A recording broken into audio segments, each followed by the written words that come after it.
There's nothing wrong with beating a woman. Sometimes you just gotta walk up to a woman and punch her in her face to teach her some respect. If any woman steps to a man, she deserves to get that 1, 2, 3, three-piece Popeyes chicken combo. No woman should have a job outside the home. The only job a woman needs to have is cooking, cleaning, and having sex. What else is a woman good for? You think I wanted to hit you? You honestly think that I wanted to hit you? You think I wanted to do that? You think I wanted to hurt you? I was trying to help you. I smacked you because I was trying to teach you some respect. I need to know who you're with and where you're at all times. You are mine and you don't do anything unless I authorize it.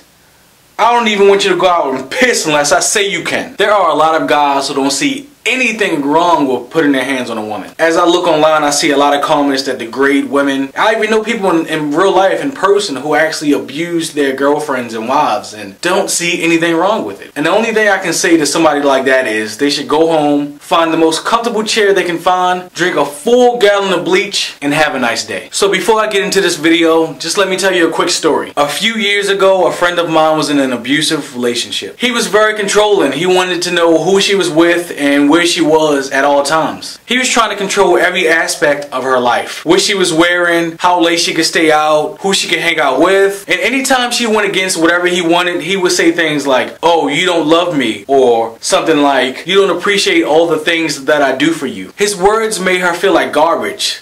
So in order to make him happy, she just did whatever he wanted her to do. So it went on like this for a few years until eventually things got worse. The abuse started to become more of a physical thing than a verbal thing. I remember her telling me about one instance where the guy actually punched her in the face because she poured too much syrup on his pancakes. Everybody was trying to tell her to get out the relationship. Even I told her one day that, look, if you stay with this guy, he's going to kill you. But it was just something about him. She just couldn't stop dealing with him. It was almost like she was hooked on him like a drug. They would get into a fight, maybe get into an argument, whatever. She would leave for a couple days and then come right back.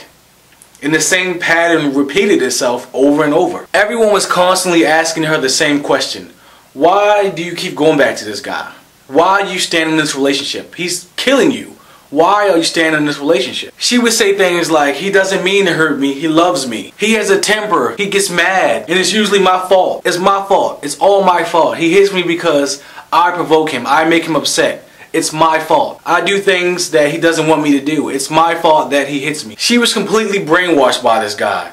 And no amount of logic or reason could convince her that the relationship was toxic and dangerous. So her family became upset and started to fear for her life. They knew that they had to get her out of this relationship or he was literally going to kill her one day. So after a lot of struggling and fighting, her family was finally able to get her out the house, but not without paying a price. So when her boyfriend found out that her family was trying to break them apart, he just went nuts. He went crazy. He went so crazy, in fact, that he picked her up and threw her down a flight of concrete steps. And she just so happened to land on a pile of rocks or bricks, something like that. I think it was a pile of bricks. And it destroyed her spine. So now this guy is in prison on an attempted murder charge, serving 10 years. And she is paralyzed from the waist down for the rest of her life, confined to a wheelchair. For a long time, I could never understand why would anyone logically want to stay inside of an abusive relationship? I mean, what are you getting? What is so good about it? Let's see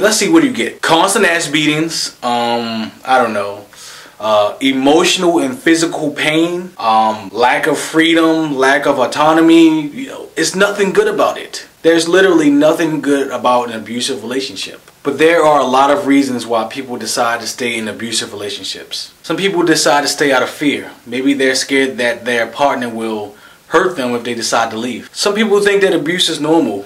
A lot of people have been raised in abusive households where their parents beat on them, trying to discipline them, and they perceive that as normal. They believe that being hit is normal. Some people are just plain old embarrassed. I mean, who really wants to admit that they've been inside an abusive relationship? Low self-esteem is another reason why people decide to stay in abusive relationships. If I feel like I can't do better, if I feel like this is the only relationship that I'm capable of getting in, then I'm going to stay with you because I can't do better. No one else wants me. I'm ugly, I'm fat, something's wrong with me, so I'm going to stay in this relationship because it's the only one that I can get. Some people just might be so in love that they feel like the person that's abusing them doesn't really mean it. The person really loves them. That's just how they show their love. Some people might think that the person might change. Religion is another reason why people decide to stay in abusive relationships. A lot of religions look down on you, or there are negative consequences. You know, you're going to go to hell. You're sinning if you decide to leave your partner, or if you decide to get a divorce. Some people just don't have anywhere to go. They're so financially dependent on their abusive partner that they have to stay in a relationship, else they'll be on the streets homeless, which is pretty sad. And there are a lot more reasons why people decide to stay in abusive relationships. I'm gonna leave a link in the description below to a website that lists a lot of different reasons. And also, I want you guys to let me know what reasons do you think that people decide to stay in abusive relationships. All I can say is that if someone is willing to put their hands on you, willing to punch you in the face or smack you or any physical harm, that's a pretty big indicator that they don't give a damn about you. If someone is constantly putting you down, making you feel stupid or inadequate or somehow inferior, they don't care about you. If someone wants to control who you're with, what you wear, where you go, what time you can come back, if they want to control every aspect of your life, if they try to control you, that's an abusive relationship. That's not a healthy relationship. They don't care about you. They're crazy. That's crazy. The last point I want to make is that if you're in an abusive relationship, get help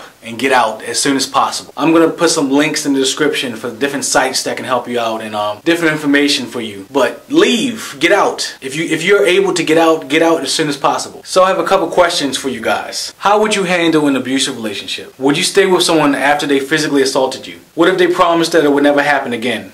Would you stay? How many times would you allow someone to physically harm you or verbally abuse you, physically and mentally, destroy you before you decide to get out of the relationship? Before in your mind you say, hey, something is wrong with this, I need to leave. Leave a comment below, post a video response, subscribe to my channel,